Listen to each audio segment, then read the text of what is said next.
Hi everyone and welcome to l'appartement. Anima Mundi brings together artists who work in often centuries and continents apart, and whose sculptures, videos, works on papers and paintings explore this idea of a shared connection. So their work draws from mystical symbolism, from ancient philosophy and Jungian psychology to explore this idea that our inner worlds reflect the larger universe. A really important influence for the exhibition, and I think an important influence for most of the artists in this exhibition, is Carl Jung's idea of archetypes and the collective unconscious. So Jung introduced this idea that archetypes are invented mental structures. They are archaic kind of symbols and images that belong to the collective unconscious, and they are accessible to all of us. They exist since the beginning of time, and it's something that, depending on the life stage that we are, we can connect to different archetypes. So, for example, if you are facing a challenge in your life, you need to connect to the hero archetype. Or if you need to be more nurturing and wise in a situation, that's the wise mother archetype. If men and women, depending on the situations that they have to deal with in their lives, it's the animus and anima. Then we have the trickster archetype. I'll talk later more about it. According to Jung, the way to access this well of archetypal kind of images and symbols, these archetypes that belong to the collective unconscious, so the way to come into contact with the unconscious, basically, is either through drugs, he used to say, psychoanalysis, or art. So, speaking of alchemy, a key idea that runs through the show is this idea of duality that exceeds binary thinking, of wholeness and unification of opposites, and as Jung used to say, in a way that everything is bipolar. So, there is no personality trait or value in the world that we don't, its opposite doesn't exist. So there is no conscious without unconscious. There is no feminine between the masculine. There is the above and the beyond. And speaking around these ideas, I think the kind of best way to start looking in the show is this painting by Iranian painter Ali Banisada, which is called Rebis. So the title itself is a reference to what we're talking about. So Rebis in Latin means the dual thing, and it actually refers to the final stage, the final product of the alchemical process when you mix ingredients, which symbolizes, again, what I was saying before, the unification of opposites. It's the perfect balance when two kind of contradictory parts, yet complementary parts, have united. So the unification of opposites, which usually appears as the conscious and the unconscious, and in this case, male and female, animus and anima. So here we see an image of the king and the queen merging and becoming one. I don't know whether this is conscious for Ali or not, but it's really a reference to tarot cards, in the sense that in the major arcana, you see a lot of images that are symbols of the self and of transformation, of transcendence, and they actually mirror a lot of Jungian archetypes, like the shadow, the persona, the self.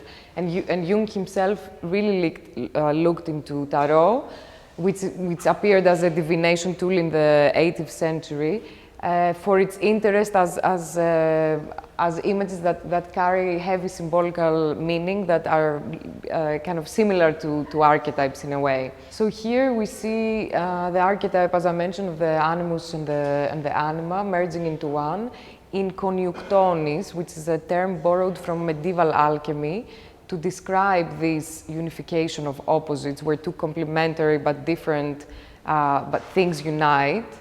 And here we see kind of the attributes of soul, which is masculine, which is conscious, which means the sun, merging with Luna, which is the moon, the feminine, the anima.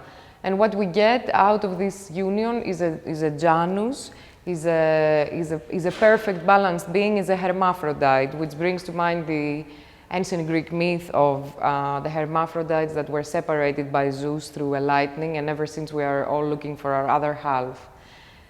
This is a painting by Greek artist Yannis Varellas. So his paintings, in his work, he usually depicts these staged, kind of uncanny interior scenes, domestic scenes, where usually men and women appear in pairs. What is really kind of characteristic of his work is that we cannot really tell the time and the place and the space that this is all happening. And it's works that, for me, they can be read as psychological landscapes. He might paint figures, but I think mostly what these characters signify is psychic states, inner states, emotional states. This specific work is called Pyramus and Thisbe and refers to an ancient myth from Ovid, which is a tragic love story. So Pyramus and Thisbe are forbidden by their parents to have contact and communicate, and but they manage to communicate through a crank in the wall that separates their houses, and due to a tragic misunderstanding, Pyramus, because he thinks Thisbe disappeared, Pyramus commits suicide. So the gods, in kind of tribute to this tragic love story, they change the color of the mulberry tree. So in this work, we see kind of Thisbe, we see the growing separation between them. The fact that she's looking at a different location symbolizes that, at a different direction. And she's looking at the direction of the mulberry tree, which is like a foreshadowing kind of the tragic fate and their separation. I think what is interesting with Varellas' work is that he takes myth and stories that are timeless in a way as a starting point. What makes his works really contemporary, it's only the clothes and the shoes. This is what makes them the modern day heroes. It's a lot about the frustrations of modern man, and it could be, you know, from Homer or Beckett, anywhere, but it comes to the here and now through the clothing. And actually, he makes these clothes himself. These exist. They are painted in his basement. This is a work by Alekos Fascianos called Like Fire.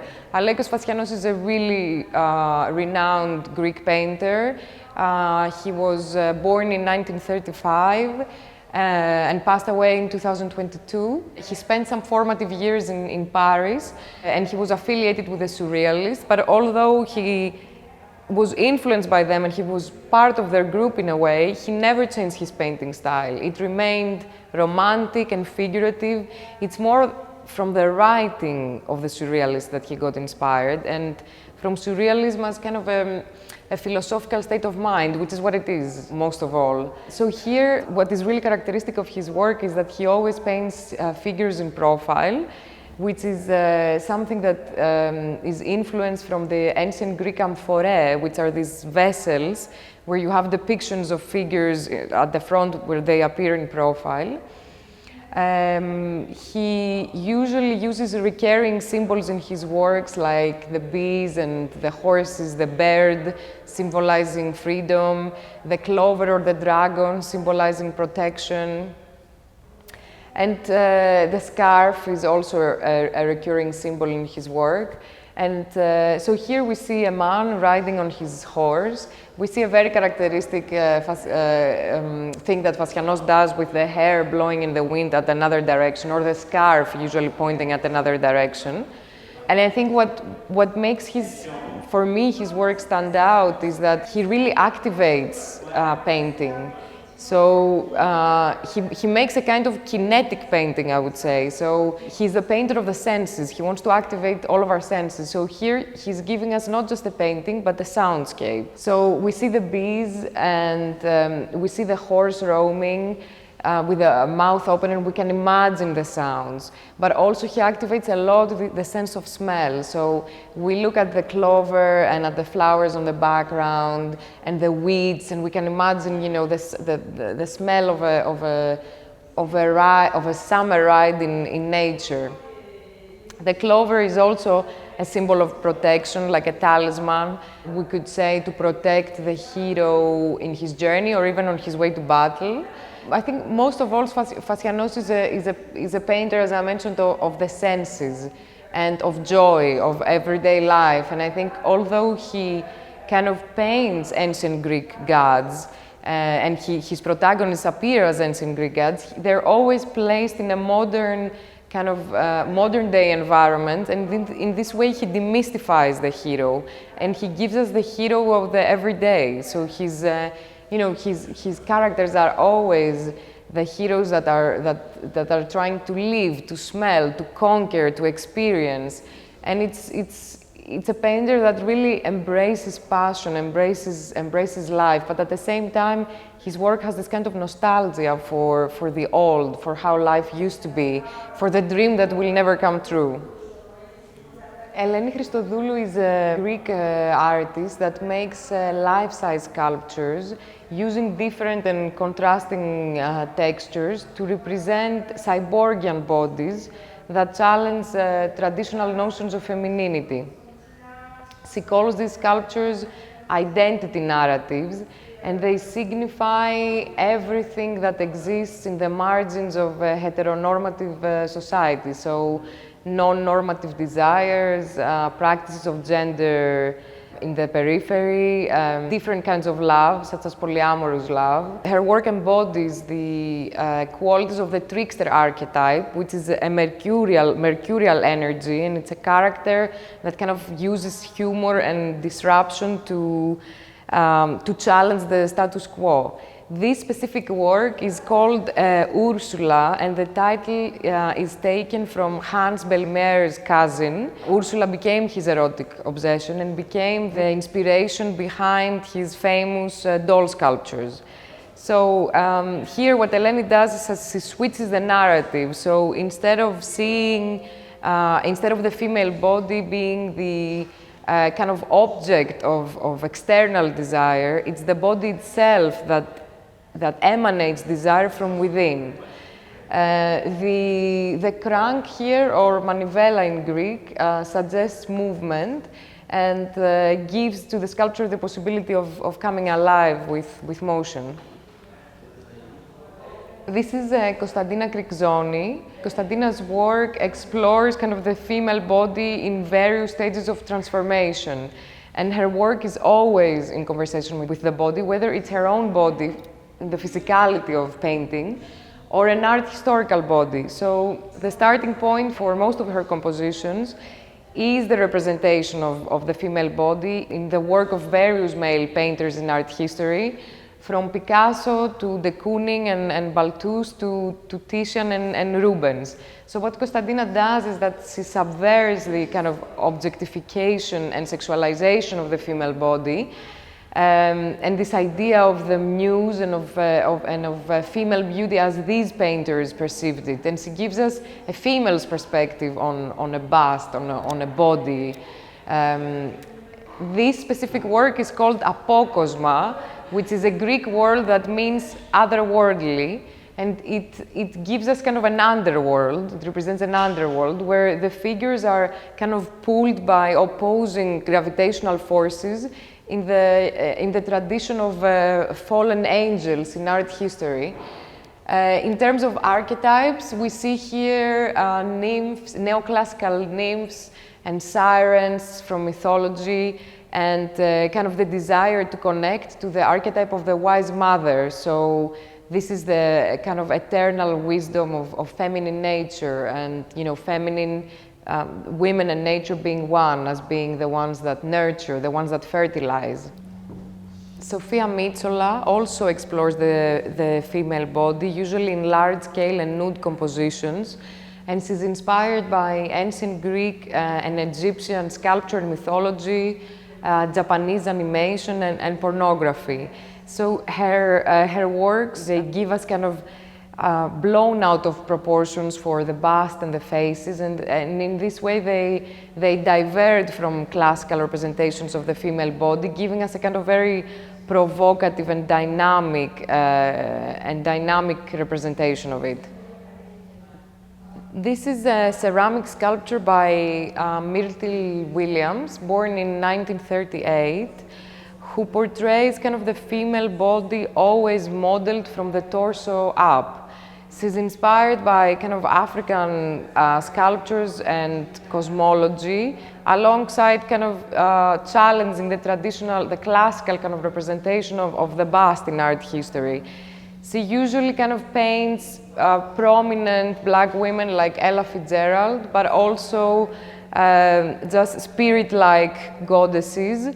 And in her own words, her work wants to express that women rule the world.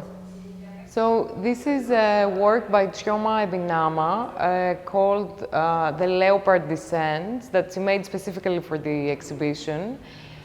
Chioma always works on this type of caddy paper, which she dyes with coffee and turmeric before using the watercolors on it, which gives the work a very organic and kind of tactile feeling.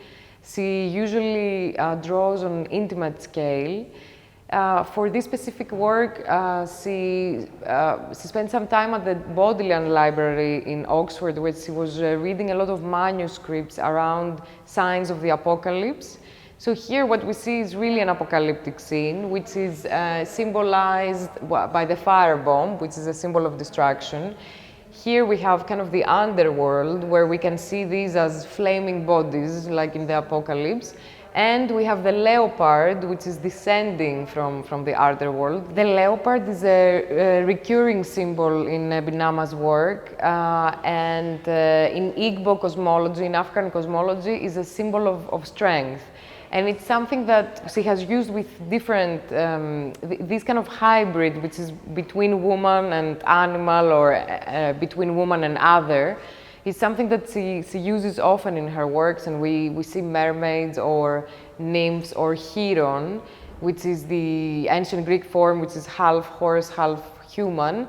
And in this sense, in terms of archetype, what I was thinking was the archetype of the wounded healer, which is what Chiron represents. This is a painting by Yulia Iosilzon, born in Moscow and based in London. It's called Chasing Echoes, and it's a representation of the Narcissus myth.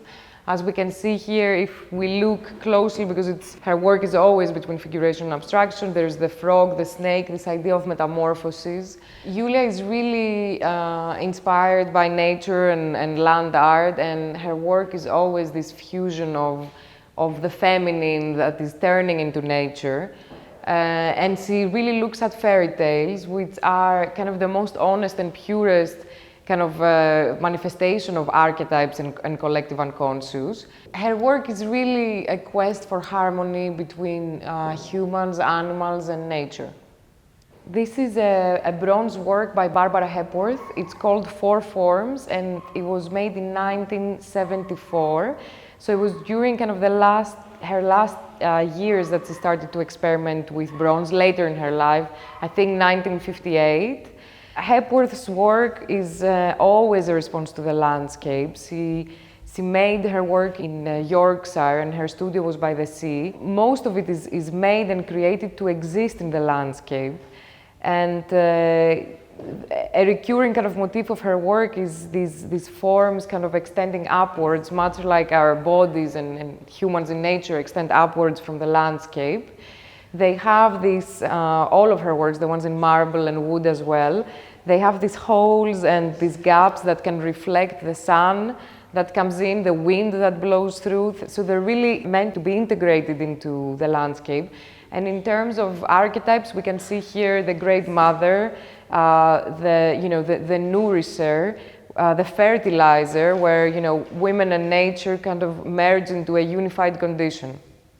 This is a work by Brazilian artist Antonio Oba. His work is really an intersection of faith, of ritual, and of the sacred, of the power of religious rituals.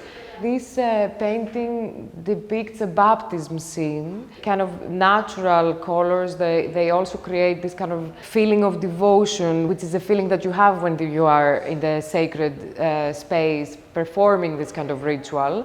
Although he gives us a very detailed and figurative description of the background, he intentionally abstracts the human body in a way like telling us that spirituality is universal and we are all the same under God and religion. So this is another painting by Yannis Varelas. It's called Man with Blue Hat. It represents kind of a man strolling through a promenade. And we have here a reference to Barnett Newman and kind of these different compositional planes inside the painting. We see here blue, which symbolizes the sea, but also blue is a symbol of the unconscious, as is the sea. And above we see a golden mythological rain. So again, we see here kind of this pose of the protagonist in inertia, in stillness, which is something that Yannis is a motif that returns to, is drawn from Beckett. And what really strikes out here is again the colors and the hat, which is really what brings this painting to the present moment, to the here and now. And also the clothes are often in his work a metaphor, an emotional layer for the world out there that protect the protagonist. This is a painting by Augustin Lesage that was made in 1927. He's a representative of the Art Brut movement, and I think there is no other work in this exhibition that represents kind of the concept of the Anima Mundi more than this painting. Lesage was a coal miner in the northern of France, and a voice in his head, which he believed was his young sister that had passed away when she was 3, that told him to start painting. So he left the coal miner and he became a self-taught painter. And what is really interesting with the work is that although he had no formal training, we can see in his work all this kind of representation of Egyptian hieroglyphics, of triangles and pyramids, and really kind of sacred trigonometry, which is exactly what came out of his subconscious. This is a video by Sheila Chiamaka. She's a Nigerian artist. The video is called The Majors, which is a direct reference to tarot cards and the major arcana, which, as I mentioned earlier, represents kind of important stages of transformation of the self. And this work specifically talks about the hero's journey and all the stages that the protagonist goes through in her individuation process. It's also a very personal work for Sheila, and it kind of explores her relationship with her coming to terms with death and grief, and how her relationship to time changed. So the concept of time is really important to this work, and of how subjective our understanding of it is. And that's why there is so much reference to the water in this video. Thank you all so much for doing the tour with us. We hope to see you soon, and the exhibition is going to be on until the 25th of July.